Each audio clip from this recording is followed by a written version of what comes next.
আজকে চূড়ান্ত হয়ে যাবে বিজেপির প্রার্থী তালিকা। সন্ধ্যে 7টায় নয়াদিল্লিতে অনুষ্ঠিত হবে বিজেপির সংসদীয় কমিটির বৈঠক এবং সেই বৈঠকে উপস্থিত থাকবেন খোদ রাজ্যের মুখ্যমন্ত্রী ডক্টর হিমন্ত বিশ্ব শর্মা এবং বৈঠকে কোর কমিটি চূড়ান্ত করা প্রার্থী তালিকায় লাগবে শিলমোহর। রাজ্যের 126টি আসন, যার মধ্যে বিজেপি প্রতিদ্বন্দ্বিতা করবে 89টি আসনে।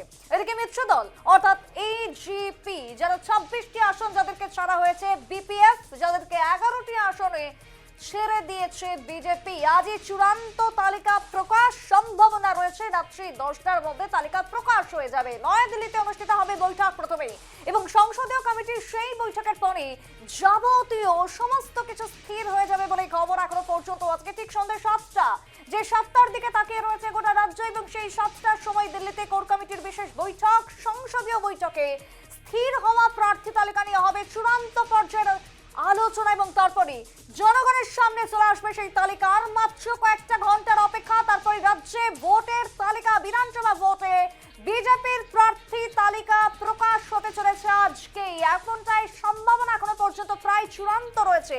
কোর কমিটির চূড়ান্ত করে যে প্রার্থী তালিকা, সেখানে শিলমোহর লাগতে চলেছে আজকে এবং সম্ভাবনা এখনো পর্যন্ত 7টায় বৈঠক, তারপরে আলোচনা, তারপরে প্রার্থী তালিকা জনসম্মুখে। বিধানসভা নির্বাচনে কারা টিকিট পাচ্ছেন বিজেপির থেকে এবং কাদের টিকিট বাদ গেল, কাদের কাটা গেল নাম, কোন কোন বিধায়করা, কোন কোন সিটিং এমএলএরা পাচ্ছেন পুনরায় টিকিট, আর কারা বাদ পড়লেন বিজেপির খাতা থেকে, তার সমস্ত কিছু হিসেব ক্লিয়ার হয়ে যাবে আজ আর মাত্র কয়েকটা ঘন্টা পরে।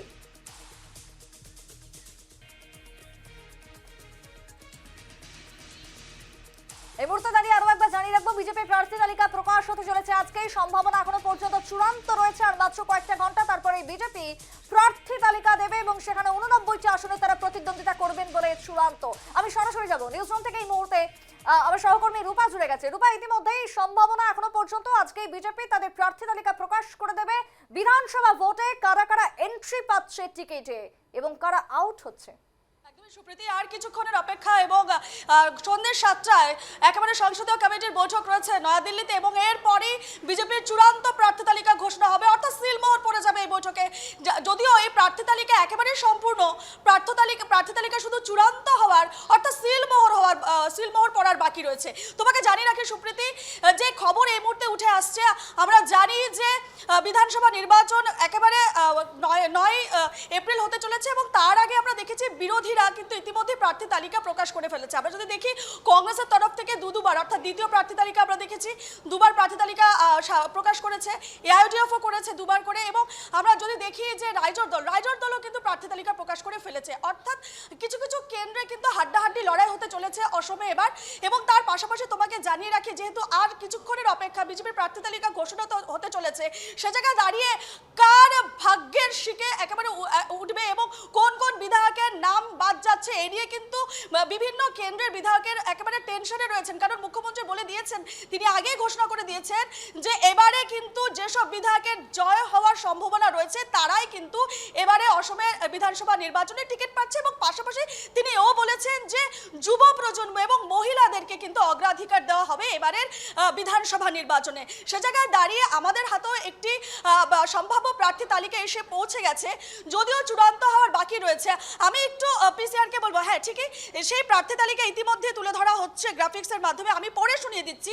জালুকবাড়ি কেন্দ্রে হিমন্ত বিশ্ব শর্মা, জাগিরোড পীযূষ হাজরিকা, নলবাড়ি জয়ন্ত মল্ল বড়ুয়া এবং টিংখং থেকে বিমল বড়া, গোলাঘাট থেকে অজন্তা নেওগ, ধেমাজি থেকে রনোজ পেগু, ভবানীপুর সর্বক থেকে রঞ্জিত দাস, ঢেকিয়াজুলি থেকে অশোক সিংহাল, পাথারকান্দি থেকে কৃষ্ণেন্দু পাল এবং রামকৃষ্ণনগর থেকে বিজয় মালাকার, লক্ষ্মীপুর থেকে কৌশিক রায়, কাটিগড়া থেকে কমলাক্ষ দে পুরকায়স্থ, রাঙাপাড়া থেকে কৃষ্ণকমল তাঁতি, নগাঁও বটদ্রবা থেকে রূপক শর্মা এবং পাশাপাশি টিউ যদি বলি চন্দ্রমোহন পাটোয়ারি, মরিগাঁও থেকে রমাকান্ত দেউরি, নাজিরা থেকে ময়ূর বুড়া গোহাই, ডিমাও থেকে সুশান্ত বরদলয়, মার্ঘেরিটা থেকে ভাস্কর শর্মা, সদিয়া থেকে বলিন চেতিয়া, খোয়াং থেকে চক্র গগৈ এবং স্বরূপতার থেকে বিশ্বজিৎ ফুকন, ঢকুয়াখানা থেকে নবদোলে এবং লখিমপুর থেকে মানব ডেকা, গহপুর থেকে উৎপল বরা, নদুয়ার থেকে পদ্ম হাজরিকা, জোনাই থেকে ভুবন পেগু। অর্থাৎ আর কিছুক্ষণের অপেক্ষা 126টি কেন্দ্রের বিজেপি টোটাল প্রার্থী তালিকা অর্থাৎ সম্পূর্ণ প্রার্থী তালিকা ঘোষণা করতে চলেছে, যার জন্য সকলে এই মুহূর্তে অপেক্ষায় রয়েছেন। কারণ কিছু কিছু কেন্দ্রে যদি আমরা আলোচনা করি তাহলে কিন্তু সেখানে হাড্ডাহাড্ডি লড়াই হতে চলেছে।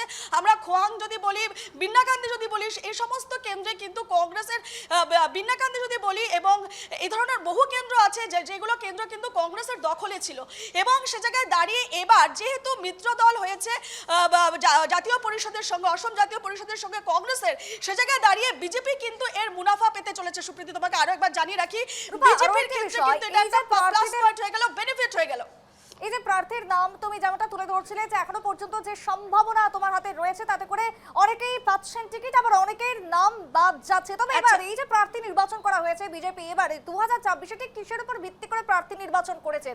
অর্থাৎ সেখানে কাজই কি মূল প্রাধান্য, কি মনে হচ্ছে? একেবারে কাজ একটা সেকেন্ডারি ফ্যাক্টর। তোমাকে কিছুক্ষণ আগে বললাম, মুখ্যমন্ত্রী হিমন্ত বিশ্ব শর্মা স্পষ্ট ভাষায় আগেও জানিয়ে দিচ্ছেন যে যেসব কেন্দ্রে যেসব বিধায়কের জয় হওয়ার সম্ভাবনা রয়েছে, অর্থাৎ কোথাও কিন্তু কাজের ফ্যাক্টরটাও রয়েছে। কারণ কাজ যে সমস্ত কেন্দ্রে হয়নি সেই সমস্ত জায়গার মানুষজন কিন্তু আমরা দেখেছি, আমরা নিউজ লাইভ বাংলা একাধিকবার সম্প্রচার করেছি, তো সেই জায়গায় কিন্তু তারা বিরোধিতা দেখিয়েছে, বিক্ষোভ দেখিয়েছে। সেই সব কেন্দ্রে যদি আমরা বলি লামডিং এর কথা, আমরা যদি বলি হোজাইয়ের কথা, আমরা যদি বলি বরাকের কিছু কিছু কেন্দ্র আমরা দেখিয়েছি, বড়খোলা থেকে কাটিগড়া থেকে, আমরা যদি সেসব জায়গাও নজর রাখি সুপ্রীতি, আমরা দেখেছি যে সে জায়গায় দাঁড়িয়ে কিন্তু সেখানকার মানুষের ক্ষোভ আমরা দেখেছি এবং সেই কাজের যে গতি হওয়া উচিত ছিল সে সমস্ত কেন্দ্রে বিধায়কদের, তারা কিন্তু তাতে ব্যর্থ হয়েছে।